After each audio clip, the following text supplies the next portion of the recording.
So then let's flick it forward to race day. And, well, there was a lot of drama at the start of the race. So first of all, Norris and Verstappen.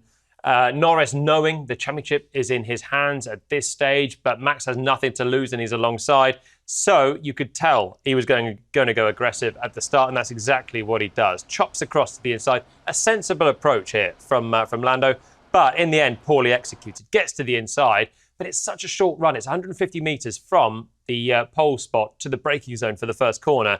And Lando simply misses that braking point because I think he's so concentrated on fighting Max and getting across to that inside, stopping Max going down there, that by the time he's there, he needs to hit the brakes already. He's also narrowed his line off.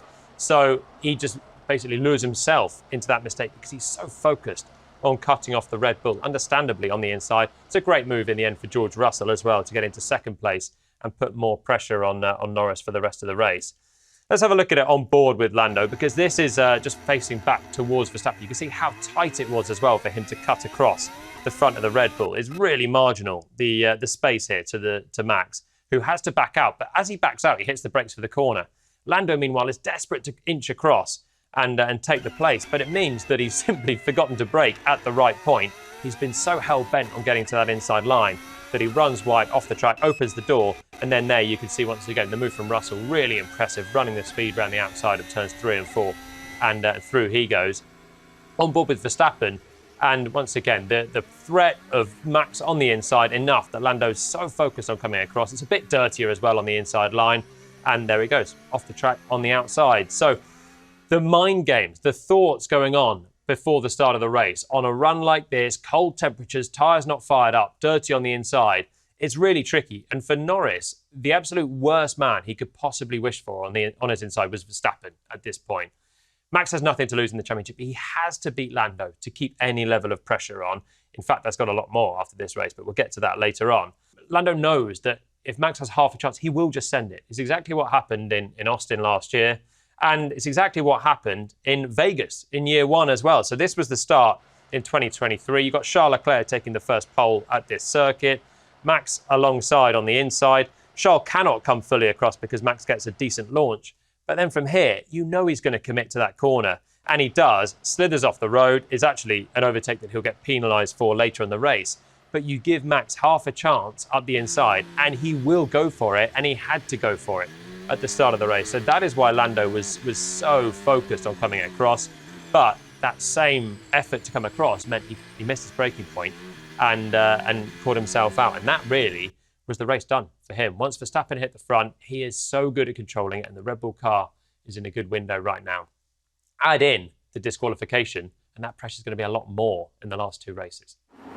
And we're underway and racing down to turn number 1. Lando Norris is going to need the job, but it's super aggressive from the pole sitter. Who's off? Who's wide? The lead for Max Verstappen as Lando Norris rejoins. He went bold, but Verstappen got by, and now moving up around the outside and trying to take P2 away. George Russell climbing up to second position. Crucial couple of metres for the Grand Prix for Lando Norris, who wants P2. It's dirty, dusty, and he can't go late on the brakes.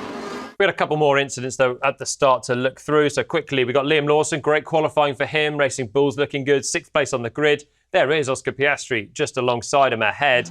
And Lawson gets an average start, medium tyres, but he's going to have a lock-up. And the low grip nature was a big thing here. We're coming in with Liam from a fair way here behind Oscar. He's got George Russell ahead, and Russell's going to catch him out a little bit by basically hitting an apex. Russell does nothing wrong in this case. He's also on the inside, manages to stop the car with a bit of a lock-up, but that's fine.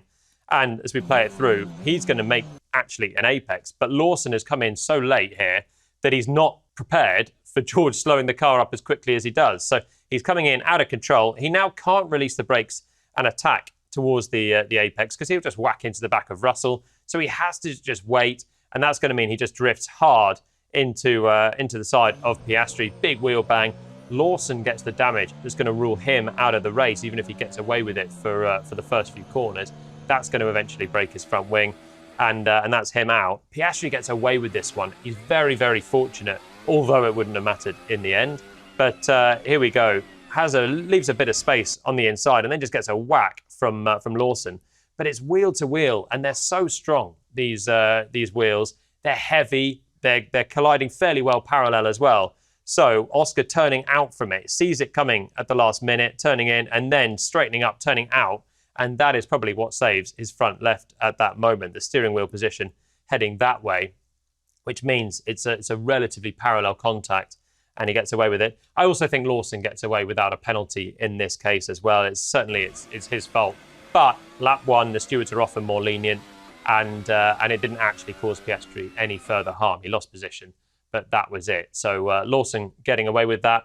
It wouldn't have changed the world for him either. He would have been able to take a penalty and not have a grid penalty for Qatar because he continued in the race. Unlike Gabriel Bortoleto, we have a question on this one. Why did Gabby cause the crash? Was there a reason, or was it just human error? It was human error. And it's another one for Bortoleto, who is racking up some crash damage at the moment in the last couple of races for Sauber, starting from pretty much the back of the field. Hard tyres, cold, not very grippy surface, and he gets an okay start. He's alongside Antonelli. We've got Alex Albon just ahead of him, and he's so focused, a little bit like Norris was focused on Verstappen to go deep at the first corner. Bortoleto's just focused on Albon and thinks, I'll go to the inside of him. But when he hits the brakes, this is like an F1 game online crash at the first corner, just sends it in, and he's completely out of control, and Stroll has no choice but to retire the car after that hefty crash. We can see it again because it happens very, very quickly. But Albon's also going to go in late and have a little tap on the back of Colapinto. So that's how late they're both going. But Bortoleto is in a different league of late braking, sends it in, pick your crash.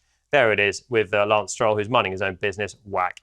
So Bortoleto out of the race, and that is definitely a penalty for the next race for him. It's a bit sloppy from Bortoleto, who's having a lot of crashes at the moment, trying to do too much, I think. Needs to just settle down to finish his rookie year, which has been very good, but just not going his way in the last couple. It was my fault. I think just misjudged a bit the grip I had and where I was on track. I had a very good launch, and then I went for the move in the inside of the Williams. And when I, put the car on the left-hand side of the Williams, was already time to brake. I broke like 5 meters too late, and then just arrived a bit too long in the corner. I had no angle to do the corner because I was completely in the inside, and just misjudged it. So let's move it on. We'll stay with the start, but this is a minor point for Antonelli, which ends up not costing him anything somehow, the final result. But we're going to have a jump start here, a false start. And you can just see the creeping. If you look at the front left tyre, the wheel markings, there it's going very, very gently down as the lights are going off. And that is a 5-second penalty for Kimi Antonelli. It's a bit harsh. He's on the soft tyre. He literally makes no ground at this start. You've got Albon hitting Colapinto, all the chaos. Antonelli avoids the whole lot, comes back on. He is pretty much still at the back. That's Lewis Hamilton, who's now actually overtaken him, despite being on hard tyres and starting last. So Antonelli has gained nothing, but you cannot be creeping. It's a hard and fast rule now from the FIA. There is no tolerance to it. Mercedes said they couldn't see anything on the clutch. Antonelli said he had the clutch in, didn't release the brakes, but he must have been not applying enough brake pressure, because if you have the brakes nailed on, you're just not going to move in a Formula One car. So slight slope at the out of that final turn 17. Antonelli starting towards the back of the field, maybe just a bit of that. And as he had 10,000 revs on, maybe a bit of movement in the car as well, a bit of vibration, just causing him to start creeping. And a 5-second penalty that is, unfortunately, the rules in Formula One for Kimi. But it didn't matter because the rest of his race was absolutely outstanding. We have a question coming in on this. How did Antonelli's hard tyres last through to the final lap? It was amazing. The way that he drove, and this was so against normal rookie procedures. Normally, they're the ones that are getting through the tyres. Antonelli found graining halfway through, but managed to clear up the tyre and pretty much did the entire Grand Prix on one set of hard tyres. Here he is, pitting at the very start, and he just doesn't pit again. 48 laps on a set of hards. And when you consider George Russell pitted much later and was nursing his tyres to the end of the race, you think that was a great job from Antonelli. If we get rid of a lot of the clutter here, you can see how he manages to pick his way and then hold on. And the pace he had. Here we go, the battle for P4.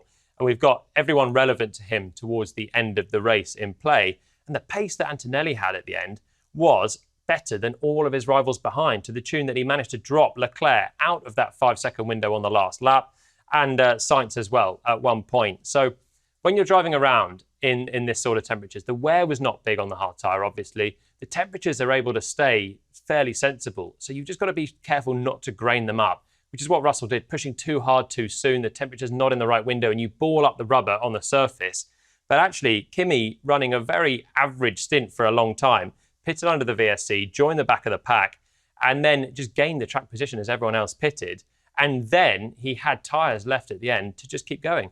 Almost zero degradation for Antonelli, and a very, very impressive drive, as proven by this. The fact that he was, at the end of the race, able to just clear Charles Leclerc from that 5-second window. 9 laps before, he's going to finish behind Carlos Sainz.